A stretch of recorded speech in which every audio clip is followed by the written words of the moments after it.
So how are you friends and how are you doing? It's another good time that we're meeting here on our platform to discuss a few issues here and there. And I'm here to mention a few things that I've discussed before, and now we are doing a review. I've received 120 emails actually this week requesting me to talk about some family issues here and there.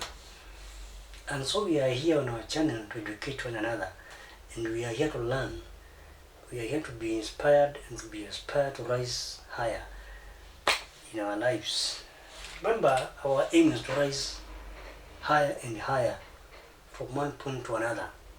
We are aiming to rise from one level, actually from a low level to a higher level. You can't rise from a higher level to, you only rise from a lower level to a higher level. So we are rising up today, and we are discussing about our families here and there. And so if you have any question, you are free to post it out. You have to call me. You are free to contact me, and I'm going to answer your case amicably. So welcome today for our study. And these emails were asking me to talk about marriage. And in today's world, marriage has taken a back seat. Marriage has become, it's not even an option for so many of us. Marriage has become awkward. It is sounding stupid. And many of us are viewed to be idiots when they are married. And some wonder, why should anyone get married? For what reason? For what purpose? And they ask, what did you lack when you were alone that prompted you to get married?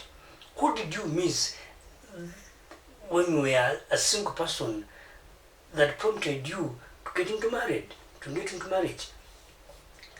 And so, marriage today is something that is not taking any good picture in our minds. And many parents are distracting their children from contemplating marriage. And if they do, they are the ones who are looking for their children's partners. You find that a parent is looking for a son's wife. It's not the son who is looking for his own wife. They are the parents who are doing that. Because they don't believe that you can make a good choice, so they end up choosing for you. And unfortunately, they may choose a bad thing for you. And so we are going to begin from the basics. We are going to begin from a low level about marriage and ask ourselves, where did marriage originate from? Where did marriage come from? Listen, good friends, marriage is not a personal construction. Marriage is not a human idea. Marriage is not a personal thinking. It did not originate from any human being. Nobody sat down and thought that, okay, men should get married to women, or women should get married to men. Nobody sat down and thought of such a thing. But we have it. So where did it come from? Let me take you back there when God made a human being. I believe I'm talking to Christians, not so? Good. So if I'm talking to Christians, I believe, and I'm assuming 100% that you believe in God, and you believe that there is God who does A, B, C, D. So when God made man, he made man. Now when I'm saying man, I'm not meaning human beings. I'm saying man, an individual, a male person like me. Alright? So when God made a male person who's called man, he put him somewhere in a garden. And he told him, you're going to live here for the rest of your life. And so this is your home, this is your abode. You're going to do this here and there. And he gave him instructions. But afterwards, God sat down and looked at the man. He made every Man was made the last person. Everything else was made before man was made. So, whatever else God had created and he had made was doing well and it was growing well. And so, God made all the animals to pass before the first man, who was called Adam. God made all the animals to pass before him. Why? God intended Adam to name the animals. So the names we have today of these animals were given by Adam. He gave animals their names. And so we are enjoying those names which were given by the first man, actually by our first parent, who is Adam. Now, when Adam named those animals, he sat down and looked at them. They were growing very well. They were enjoying their company.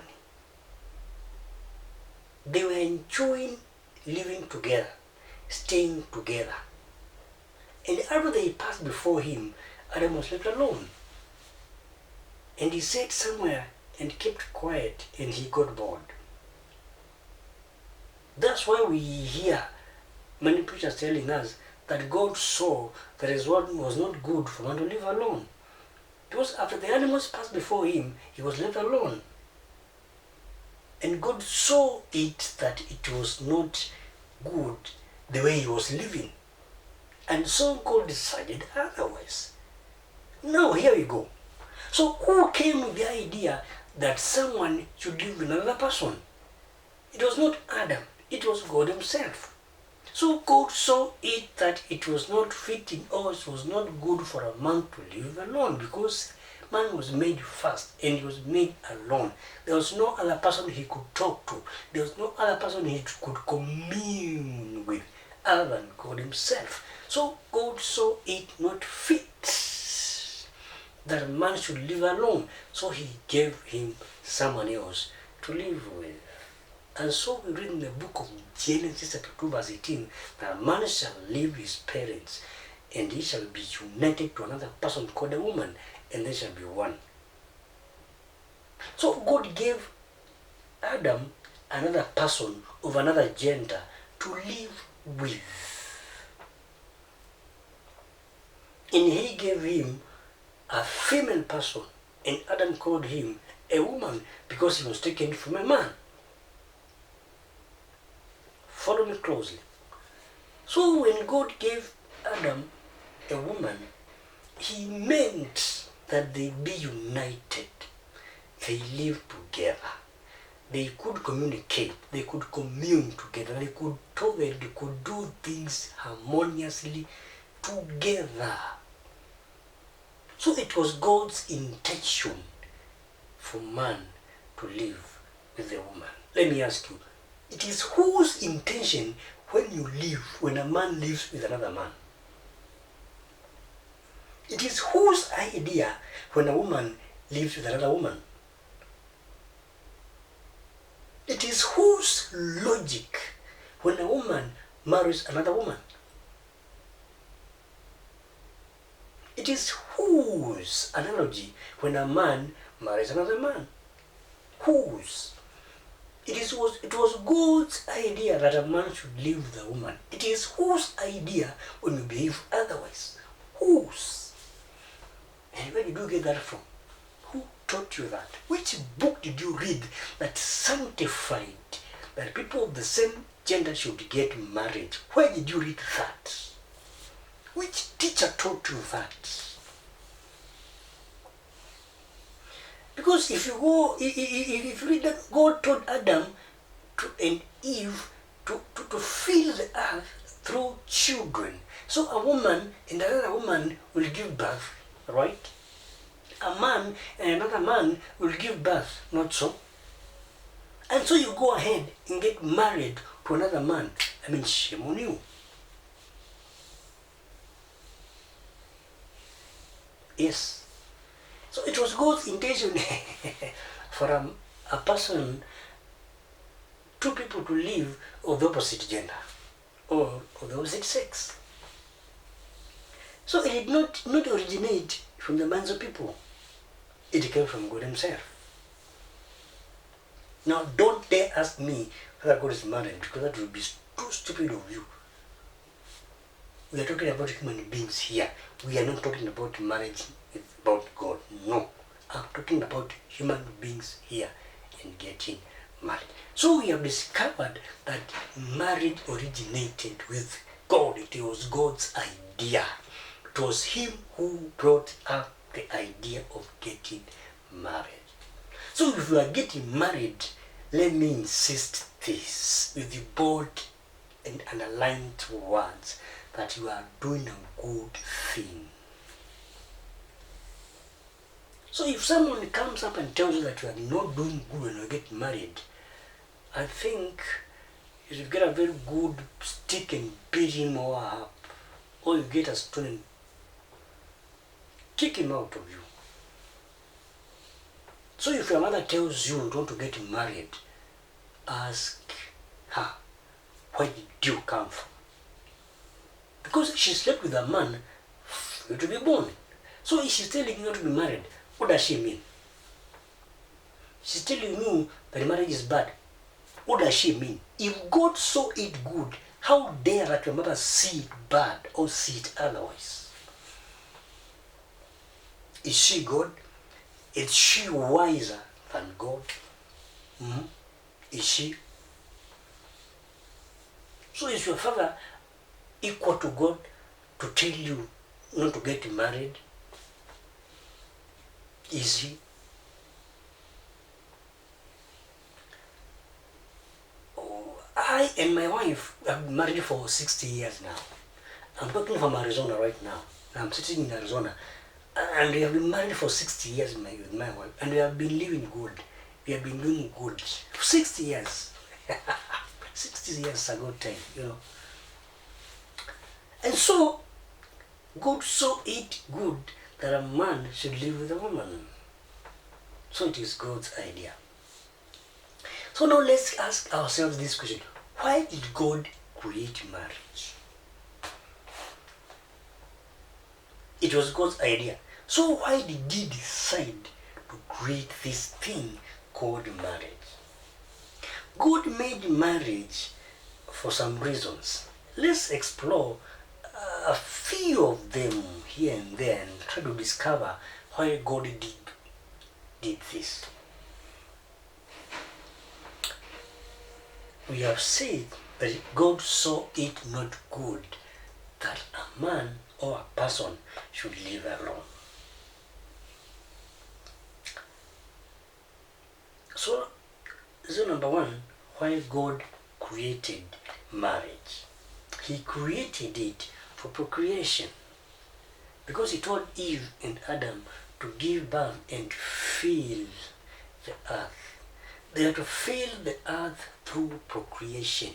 They are to fill the earth through giving birth to children of different gender. And God gave them that power. Who? God did what? Gave them what? That power to procreate. God commanded them to be fruitful. He told them to multiply and do what? And fill the earth. We read that from the Bible, Genesis chapter 9, verse 1. And you know, children are a blessing. It's only nowadays I'm seeing people giving birth and kill their children. You'll give a very good account of such acts. We may not know at this time. We may not even follow you. We may not even question you what you did.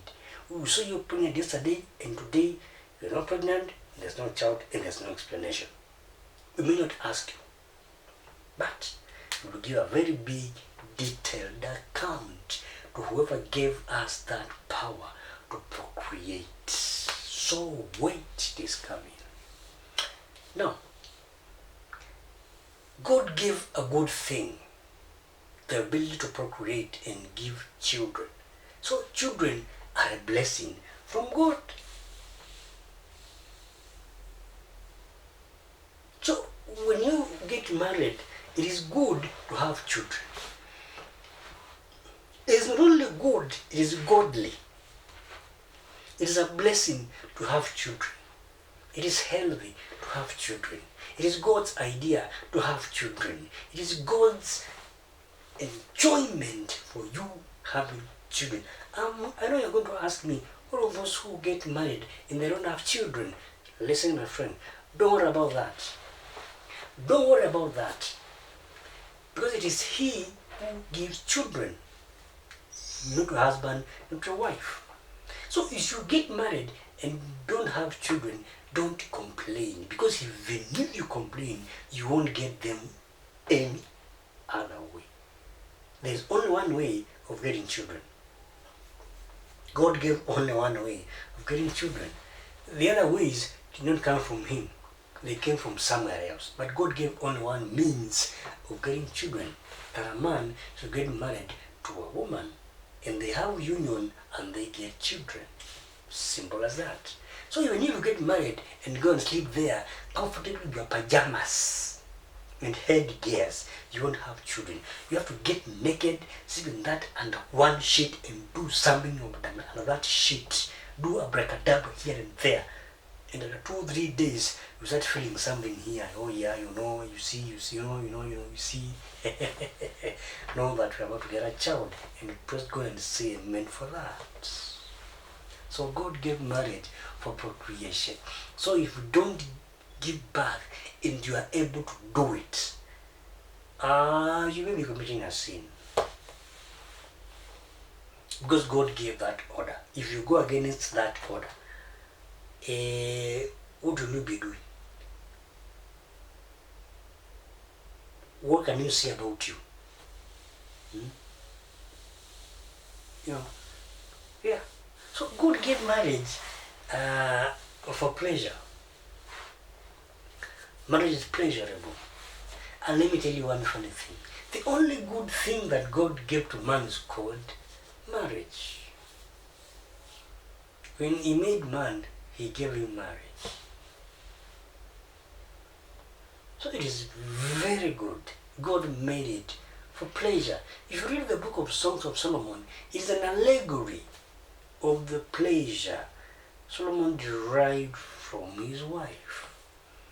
It is a poem, it is a song about love.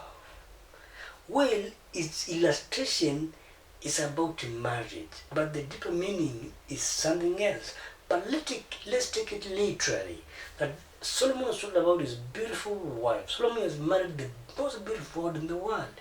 He married the daughter of a king, the king of Egypt. Actually a pharaoh of Egypt.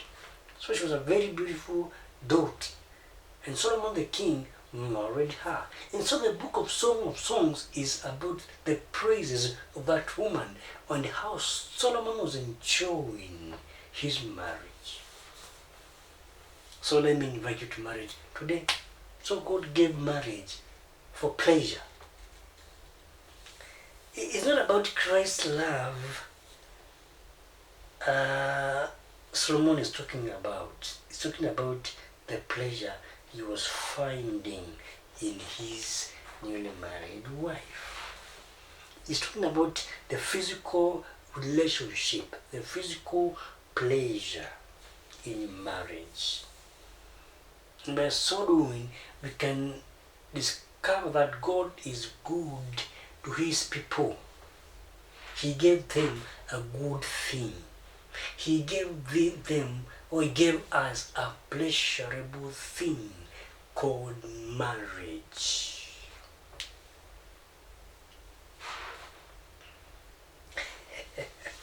So God gave marriage for pleasure. God gave marriage for partnership. I know you can tell me that I have friends. I have friends here and there. I have friends in Kenya. I have friends in America. I have friends in England. I have friends in the UK. Fine. They can be your partners in business. They can be your partners in other things. But God gave marriage for partnership.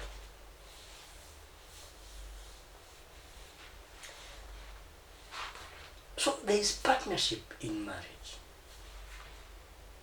People today are contemplating not to get married for different reasons. Oh, I saw so and so got married and he or she fared so bad and I hated marriage because of that. I so and so was beaten up, so and so was killed in her marriage, so and so was done this and the other. But remember, that was not God's idea. God's idea was every person should get married. Every person should get himself or herself a partner. So marriage was meant for partnership. Purely partnership. So God gave marriage for partnership. People should be together. They should live together in harmony. They should live together in love. These quarrels can be avoided. It is very possible to live in a marriage without any fight, without any quarrel. Who should you quarrel? I mean, really, should you fight? Should we make noise there?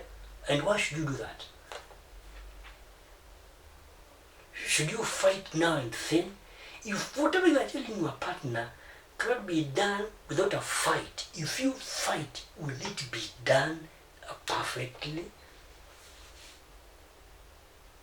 No, there's a problem here. People are relating marriage to money. And I'm seeing a lot of women around looking for someone with money to get married to. Now let me ask you a question. Number one, do you have the money you are looking for in another person? Does your parent have the money you are looking for in that person? So don't look for something that you don't have. Look for something that you have. Don't equate marriage with money. Another word for marriage is not money. Marriage is marriage and money is money. Those are two different things. And marriage does not mean money. And marriage does not translate to money. You're not getting married to be paid. You don't get married to be given money. You don't get married to be given food. You can eat somewhere else. But I think I've given you why God created marriage. He created for partnership, for procreation. So if you say that you want to be married to a poor person, you are making a mistake. Adam, how many dollars did he have? And you know what? Adam had the most beautiful woman on earth. The only beautiful woman who has ever lived on earth was called Eve. The rest of us here are just patchworks. We have bleached here and there to become brown. Who told you that brown women are the beautiful ones? Who told you that? Which syllabus teaches that in this world? I hear now in Kenya, they're doing something they call CBC, or curriculum based, I don't know, what. Does that curriculum teach about that? That it must be brown for you to be named beautiful? You see, God gave Adam a woman. So we should get married to women, and women should get married to men. So people are contemplating, are thinking evil about marriage, and those who are already married are contemplating to walk out of their marriages. Why should you walk out of your marriage?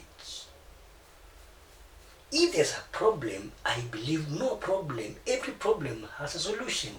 Every problem can be solved. Why can't you solve the problem and live in perfect harmony? And the issue comes here. You leave this person because, for example, he or she is cheating, and you learn to another person who cheats twice as much the person you left behind. You jump from the frying pan to the fire. human beings are the same. It is you to shape up the person you have to what you want him or her to be. Carve that person to what you want them to be or to look like. And stop admiring the rest of us here outside. No, they won't help because we don't belong to you. You belong to that person. So shape and carve and mold that person to the thing you want them to be.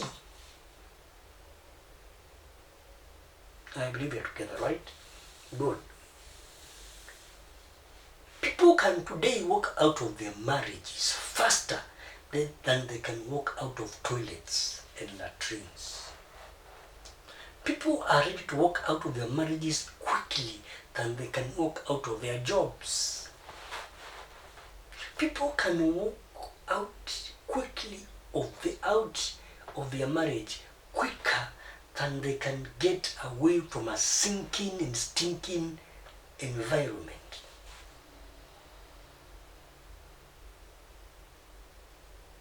People now hate marriage more than they hate the smell of a dead thing. Did God give us a bad thing?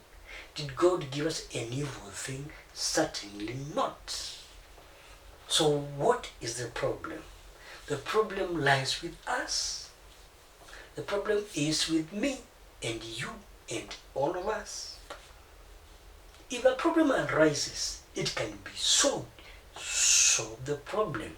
If you solve the problems of mathematics in school and got an A, it is very simple for you to solve the problems at home because they don't need mathematical formulas. They don't need eyes and a little reasoning and you are done. They may not even need prayers. No word for. It is only you who can solve. It is you who have the answer. It is me who have the answer to my problems in my marriage. Because marriage itself does not have problems. We bring problems into the marriage and then we run away from them. It is we who have problems. It is we who have issues. Why can we solve our problems? Why can we solve our issues? So it is God who gave marriage for his own purpose. Now, marriage is only done here on earth. We read that we shall go to heaven. Let me tell you one thing. There will be no marriage in heaven. We shall go there with our families, but there will be no marriage, there will be no sex in heaven. Do it here. If you don't do it here in this life, you won't do it in heaven. And you won't do it in your death. Because there will be no such a thing in heaven. Marriage is here, now, on earth. In heaven, we shall be doing other things. I'm inviting you, dear ladies, to get married. Marriage does not mean that you have very big ceremonies. You can get married in less than 30 minutes and you are done. And you live forever with your partner. So there's a difference between a wedding and a marriage. What is disturbing us are weddings, not marriage. A wedding is only for one day, but marriage is a lifetime business. We have problems because we invited people into our marriages. We forgot to invite them in our wedding. We have invited them in our marriages and they have brought problems to us. People are invited at weddings. They are not invited in marriages. Marriages is for you and your partner, not for any other third party. If you didn't invite them during the wedding day, don't invite them into your marriage because they're going to break it. They're going to split it apart. And you'll have yourself to blame. So marriage is about us.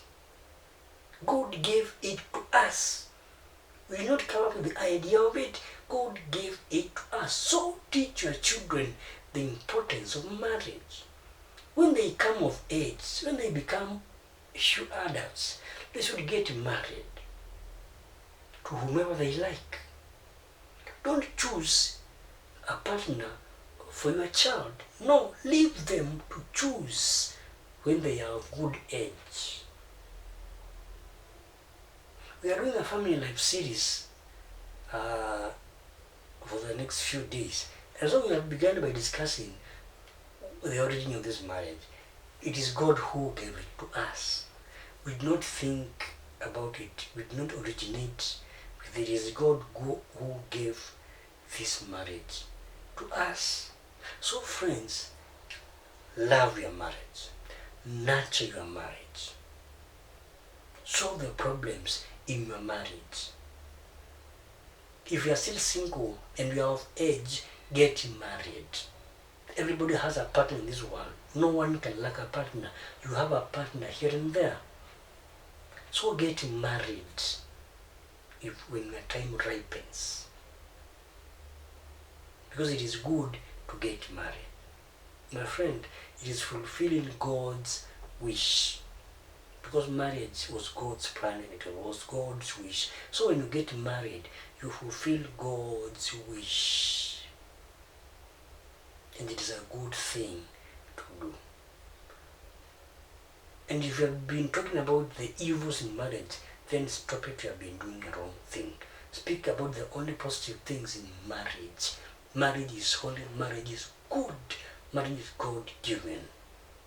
So talk about the good things in marriage. Don't talk about the evils. There's no evil in marriage. You brought the evil there.